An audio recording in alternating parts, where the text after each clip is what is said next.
बिस्मिल्लाहिर्रहमानिर्रहीम। अस्सलामुअलैकुम नाजरीन, आप देख रहे हैं मेरा यूट्यूब चैनल। मदीहा अलमास आपके साथ है। नाजरीन ग्रामी, आज के इस व्लॉग में बात करते हैं पाकिस्तान तहरीक इंसाफ की जानिब से हामिद रज़ा ख़ान साहब ने कहा है जी कि इमरान खान साहब को इस्टेब्लिशमेंट के साथ बैकडोर राब्ते अब भी जारी हैं। इन बैकडोर राब्तों में इस्टेब्लिशमेंट की तरफ से इमरान खान साहब की तरफ के सामने एक नई ऑफ़र रखी गई है। ये नई ऑफर कौन सी है? इमरान खान को क्या पेशकश की जा रही है? सिर्फ 3 महीने का टाइम जो है उनको कहा गया है। 3 महीने का टाइम इमरान खान से मांगा जा रहा है। इन 3 महीनों के बाद क्या होगा, सूरत हाल और पाकिस्तान का सियासी मंजरनामा क्या होगा, आज के इस व्लॉग में बात करते हैं। और पाकिस्तान तहरीक इंसाफ के वो लोग जो कि पाकिस्तान तहरीक इंसाफ के साथ जिन्होंने बगावत की अपने मुफाद की खातिर, आज तारीख के औराक में वो कहीं गुम हो चुके हैं, उन पे नज़र दौड़ाएंगे। और अभी जो मौजूदा इस वक्त पाकिस्तान तहरीक इंसाफ की लीडरशिप है, इसमें छुपे बैठे जो रॉन्ग नंबर्स हैं वो भी क्या वही हरकत करने वाले हैं? क्या बहुत जल्द वो भी तारीख के औराक में गुम हो जाएंगे? जो बगावत करते हैं, जो पाकिस्तान तहरीक इंसाफ इमरान खान के साथ, पाकिस्तान तहरीक इंसाफ के कारकुनान के साथ सिंसियर नहीं है, उनका क्या हाल होने वाला है आइंदा आने वाले दिनों में, इस पर कुछ नज़र दौड़ाएंगे तो मेरे साथ ही रहिए। नाज़रीन ग्रामी, साहबजादा हामिद रज़ा और जुनैद अकबर ने पाकिस्तान तहरीक इंसाफ और इस्टेब्लिशमेंट के जो बाहमी ताल्लुकात हैं, अभी आजकल इस बारे में उन्होंने खुल करके बात की है। और जो इन ताल्लुकात इस्टेब्लिशमेंट और इमरान खान के हैं, इनकी असल जो इस वक्त सूरत हाल है वो सबके सामने रखी है। असल सूरत हाल इस वजह से कहा जा रहा है कि जो ख़त लिखे गए थे, खतूत लिखे गए थे 2 इमरान खान साहब की तरफ से इस्टेब्लिशमेंट के नाम, आर्मी चीफ के नाम, आर्मी जो सिक्योरिटी कानून नाफिज करने वाले इदारों का रद्द अमल तो अपनी जगह पे है, जो सामने आया वो समझ में भी आता है। लेकिन ये फॉर्म 47 की हुकूमत का जो रद्द अमल है, उनकी जानिब से ये कहा जाना कि भाई कोई भी किसी भी किस्म का राब्ता नहीं हुआ। बहरहाल इस तरफ भी आते हैं, लेकिन अब इस्टेब्लिशमेंट और पाकिस्तान तहरीक इंसाफ के जो रवाबित हैं, इस रवाबित के बारे में साहबजादा हामिद रज़ा साहब ने कहा है जी। उन्होंने कहा है कि इस्टेब्लिशमेंट ने इमरान खान से फिर रब्ता किया है। इमरान खान से जो रब्ता हुआ है, उस रबते में उनको बाकायदा तौर पर ऑफ़र की गई है। ऑफ़र उनको दी गई है जी इमरान खान साहब को कि सिर्फ 3 महीने के लिए खान साहब चुप साध लें, चुप करें। तमाम तर हालात जो हैं वो जैसा हो रहा है, जैसे चल रहा है, जो कुछ भी हो रहा है उसको एज इट इज़ चलने दें। कोई अपनी तरफ से कोई रद्द अमल ना दें, कोई उनकी तरफ से किसी भी किस्म की कोई स्टेटमेंट सामने ना आए, उनकी जानिब से कोई भी पैगाम सामने ना आए, कोई भी मतलब किसी भी किस्म का आर्गूमेंट या रद्द अमल आप कह सकते हैं। खान साहब सिर्फ 3 महीने के लिए चुप करके तमाम तर सूरत हाल में बैठें और हाँ में हाँ मिलाते जाएं और देखते जाएं।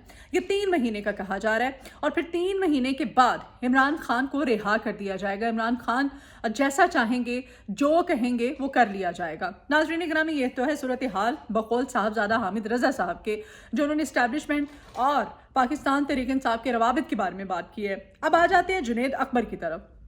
तो जुनैद अकबर साहब जो हैं उन्होंने बताया, वो कहते हैं कि पाकिस्तान तहरीक इंसाफ के साथ इस्टेब्लिशमेंट मुसलसल राब्ते में है और ये राब्ता अब भी जारी है। इमरान खान साहब के बारे में उन्होंने बात की। उन्होंने कहा कि इमरान खान जो है अगर चाहें, उनके अपने हाथ में है तो वो कल बाहर आ सकते हैं जेल से, उन तमाम तरह उनके जो केसेस हैं वो भी ख़त्म हो सकते हैं।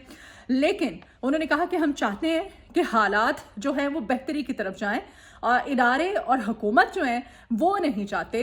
इदारे और हुकूमत जो हैं वो 2 साल का वक्त जो है वो चाहते हैं कि इन्हें 2 साल, जाहिर है ये जो मौजूदा निज़ाम है, ये मौजूदा निज़ाम, ये सेटअप जिस तरह से खड़ा किया गया है, अब इस निज़ाम को 2 साल का वक्त देने की एक कोशिश की जा रही है।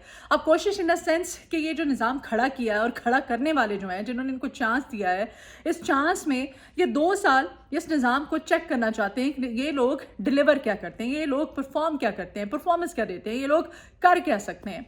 अब ये 2 साल की सारी गेम है। अब इस निज़ाम को खड़ा करने वाले, इस निज़ाम को बनाने वाले, इनको हुकूमत में लेके आने वाले फॉर्म 47 के ज़रिए अब वो इनको 2 साल सिर्फ चेक करना चाहते हैं। और ये चेक करने का, डिलीवर करने का जो अमल है, ये 2 साल पर मुहित है। और दूसरी जानिब अगर इस फॉर्म 47 की हुकूमत की बात की जाए तो ये भी इस इंतज़ार में है कि इनको 2 साल का टाइम मिले, ये भरपूर इससे फ़ायदा उठाएं, अपने ख़जाने भरें और जितनी लूट मार कर सकते हैं, जो कर सकते हैं। ज़ाहिर है आइंदा तो पता नहीं इनकी बारी आनी है या नहीं आनी है, लेकिन इन 2 सालों में इसका भरपूर फ़ायदा उठाने के चक्कर में है। तो ये थी सूरत हाल। नाज़रीन ग्रामी, जो कुछ भी कहा जाता है कि इमरान खान ने एक ख़त लिखा आर्मी चीफ साहब के नाम, फिर दूसरा ख़त लिखा, इन खतूत के बारे में अब इससे पहले कि आर्मी चीफ इस्टेब्लिशमेंट का रद्द-ए-अमल इस पे सामने आता, इस हुकूमत ने जी वावेला मचाना शुरू कर दिया। इनको लगा कि नहीं, इमरान खान ने एक दफ़ा फिर से ये भूल के کہ رابطے جو ہیں ابھی بھی بحال ہیں. ان کو لگا کہ نہیں اب یہ ڈائریکٹ ہو گیا عمران خان اور اس کی باتیں شاتیں اس نے باقاعدہ طور پر خط لکھنے شروع کر دی ہیں اور ان خطوط میں موجودہ صورتحال, ہمارا جو فیلئر ہے, ہماری جو نیگلیجنس ہے, ان پوائنٹس پر بات کی جا رہی ہے. تو ان کی بوکھلاہٹ جو تھی وہ سامنے آنا شروع ہو گئی. ان کا ہر رہنما ہر ٹی وی ٹاک شو میں جا کے, میڈیا ٹاک میں, ہر پریس کانفرنس میں وہ یہی بات کر رہا تھا کہ کوئی رابطہ نہیں ہوا. اسٹیبلشمنٹ کی طرف سے کہا جا رہا ہے کہ ہمیں کوئی خط نہیں ملا, اور اگر خط ملا بھی ہے تو ہم نے پڑھا ہی نہیں ہے. خیر, یہ تمام تر صورتحال یہ بھولتے ہوئے یہ جو فارم 47 کی حکومت ہے کہ اسٹیبلشمنٹ کے ساتھ آپ کبھی بھی, یہ تو صرف عمران خان ہے نا, یہ تو ایک پاپولر لیڈر ہے کہ ملکی تاریخ کا, پاکستان کی جو سیاسی تاریخ ہے اس تاریخ کا سب سے مقبول لیڈر ہے. اس کی ہم بات کرتے ہیں عمران خان کو تو ایک سائڈ پہ رکھ لیں آپ, پھر یہ سب سے مقبول سیاسی پارٹی ہے پاکستان کی, ان کو آپ سائڈ پہ رکھ لیں. آپ اگر پاکستان پیپلز پارٹی کی بات کرتے ہیں تو ذوالفقار علی بھٹو کی جو وفات ہے, جب ان کو پھانسی دی گئی تھی, ان کی وفات کے بعد بے نظیر بھٹو صاحب کے رابطے جو ہیں اسٹیبلشمنٹ کے ساتھ وہ تب نہیں ختم ہوئے تھے. آپ اپنی اگر بات کر لیں میاں محمد نواز شریف صاحب, ان کو نکالنے والے, ان کو واپس لانے والے, جو کچھ بھی ہوا ان کے رابطے ختم نہیں ہوئے تھے. تو پھر یہ کیسے کہہ سکتے ہیں کہ عمران خان کا رابطہ جو ہے اسٹیبلشمنٹ کے ساتھ نہیں ہے؟ یہ صرف بھڑکے مارتا ہے, یہ صرف باتیں کرتا ہے, ایسی کوئی بات نہیں ہو رہی. یہ دروازے جو ہیں اسٹیبلشمنٹ کے یہ کبھی بھی بند نہیں ہوتے ہیں اور یہ دروازے ہمیشہ کھلے رہتے ہیں. یہ جو بیک ڈور رابطے ہوتے ہیں نا یہ اداروں کے, یہ حکمرانوں کے ساتھ یہ چلتے رہتے ہیں. اور حکمران اگر آپ جیسا ہو, آپ سے چل سکتے ہیں, آپ کو واپس لایا جا سکتا ہے, تو عمران خان تو اس ملک کی تاریخ کا سب سے مقبول لیڈر ہے, اس کے ساتھ یہ رابطے کیسے ختم ہو سکتے ہیں؟ ناظرین گرامی, اب یہ صورتحال عمران خان اگر آج سمجھوتا کر لیتا ہے تو وہ عمران خان صبح ہی باہر ہوگا, اور اگر وہ باہر آ جاتا ہے عمران خان تو پھر اس حکومت کو کہاں ہونا ہوگا اور کہاں ہوگی یہ حکومت, اس کا آپ بخوبی اندازہ لگا سکتے ہیں. اب اس موجودہ تمام تر صورتحال میں اب پاکستان تحریک انصاف کی جانب سے یہ تو کہا جا رہا ہے کہ آفرز دی جا رہی ہیں, رابطے کیے جا رہے ہیں, بیک ٹو رابطے مسلسل جاری ہیں. اب ایسی صورتحال میں پاکستان تحریک انصاف کی لیڈرشپ کو کیا کرنا ہے؟ پاکستان تحریک انصاف کی لیڈرشپ جس میں پاکستان تحریک انصاف میں بہت سارے لوگ ہیں جن کو میں ہمیشہ رانگ نمبرز کہہ کے پکارتی ہوں, جیسے شیر افضل مروت ہیں, جیسے اب یہ سلمان اکرم راجہ صاحب ہیں, جیسے علی امین گنڈاپور صاحب. میں ان کو اس وجہ سے کہہ رہی ہوں کہ ان کی جانب سے ابھی تک جو پارٹی کے اندر عمران خان اور جو دیگر لیڈرشپ کا جو رد عمل ہے, ان کی جو اپنی پرفارمنس رہی ہے گزشتہ ادوار میں, وہ اٹھا کے آپ دیکھ لیں. اس میں یہ سب کچھ, یہ پارٹی کے اندر جو بھی ہیں, یہ پارٹی کے لیے کیا کر رہے ہیں؟ یہ پارٹی کے لیے یہاں پر کچھ نہیں کر رہا, بلکہ یہ پارٹی پاکستان تحریک انصاف کے لوگ آپس میں لڑ رہے ہیں. ان کی جو آپسی لڑائی ہے وہ پاکستان تحریک انصاف کو اندر ہی اندر کہیں نہ کہیں ڈیمیج کر رہی ہے اور دھیمک کی طرح اس کو چاٹ رہی ہے. اب عمران خان صاحب کو ایسے میں سوچ سمجھ کے جنید اکبر جیسے بندوں کو آگے لا رہے ہیں اگر, تو اور بھی اس طرح کے پارٹی کے اندر لوگوں کو ڈھونڈنا ہوگا, ان کو باہر نکالنا ہوگا اور ان کو ذمہ داریاں دینی ہوگی. اب آپ ثوابی کا جلسہ آپ کے سامنے ہے, آپ دیکھ سکتے ہیں, اور یہ پہلی ایک ٹاسک تھا, پہلا ٹاسک عمران خان کی طرف سے جو کہ جنید اکبر کو دیا گیا تھا, اور وہ تھا ثوابی کا جلسہ. اب ثوابی کے جلسے کے اندر پاکستان تحریک انصاف کی لیڈرشپ نے کیا کیا وہ آپ کے سامنے ہے. لیڈرشپ کی یہ کوشش تھی کہ ثوابی کا جو جلسہ ہے وہ کسی بھی صورت کامیاب نہ ہو سکے, اور لیڈرشپ پاکستان تحریک انصاف کے اپنے اندر کے لوگ, انہوں نے کوئی اس پہ ہوم ورک نہیں کیا, کچھ نہیں کیا. ایک اکیلا نہتا کہہ تو دیا گیا تھا خیبر پختونخوا حکومت کی جانب سے, وزیر اعلیٰ خیبر پختونخوا کی جانب سے, کہ ہم آپ کو پورا اس میں سپورٹ دیں گے, آپ کو آؤٹ پٹ دیں گے, آپ کو ہماری طرف سے پورا فیڈ بیک ملے گا, سپورٹ کریں گے آپ کو, اور یہ جلسہ کامیاب ہوگا. لیکن نتائج جو ہیں اس کے بالکل برعکس تھے. ایون دیٹ جو فوٹیجز خان صاحب کو جو رپورٹ تیار کر کے جو دکھائی گئیں, جو ان کو بتایا گیا اور جو بھجوائی گئیں, وہ اسلام آباد کے جلسے کی فوٹیجز تھی جو کہ ثوابی کا کہہ کے آگے بھیجی گئی تھی. تو یہ صورتحال ہے. اب جنید اکبر کے لیے جو ثوابی کا جلسہ تھا وہ پہلا ایک ٹاسک تھا جو کہ عمران خان صاحب نے جنید اکبر کو دیا تھا, اور اس میں ان کو ٹیسٹ کرنا تھا, اور اس ٹیسٹ میں فیل کرنے کے لیے صرف جنید اکبر کو پوری کی پوری لیڈرشپ جو ہے وہ کھڑی تھی.